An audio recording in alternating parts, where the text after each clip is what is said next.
ઇનામમાં 42 Sonalika tractor છે, ચોથા ઇનામમાં 101 જણને બાઇક આપવાના છે, 31 ભાઈ આપણે ચોથા ઇનામમાં 31 ઇલેક્ટ્રિક એક્ટિવા છે અને એવા નાના મોટા 5121 તો કાકા તમે ઇનામ તો કાકા બહુ એટલે બહુ મોટા રાખ્યા છે, 5121 ઇનામ છે.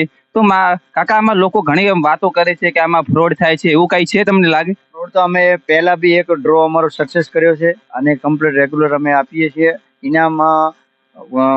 ડ્રોના ત્રીજા દિવસે અમે સામેથી ફોન કરીએ છીએ, સામેથી ફોન કરી અને એમને રૂબરૂ બોલાવી અને એમને ઇનામો આપીએ છીએ. અમારે કોઈ એવો ફ્રોડ છે જ નહીં ભાઈ. અને જો કાકા કદાચ આમાં ઇનામ આપને લાગે, કદાચ આ ટ્રેક્ટર લાગ્યું તો એમાં કઈ પાછા કોઈ ભરવા બીજાના થશે કે કેવું છે?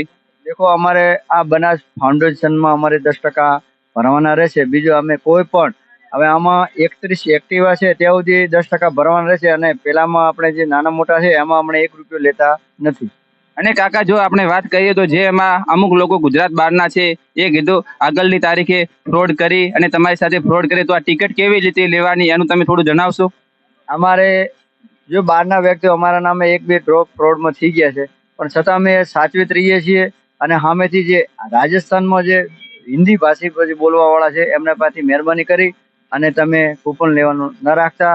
અમારા જે બુક છે એમાં અમારા બધા એજન્ટોના નંબર છે, તમે એમાં ફોન કરીને પણ પૂછવાનું રાખવાનું, પૂછીને એમને સચોટ માર્ગદર્શન દઈ અને પછી તમારે ટિકિટ લેવાનું રાખવાનું.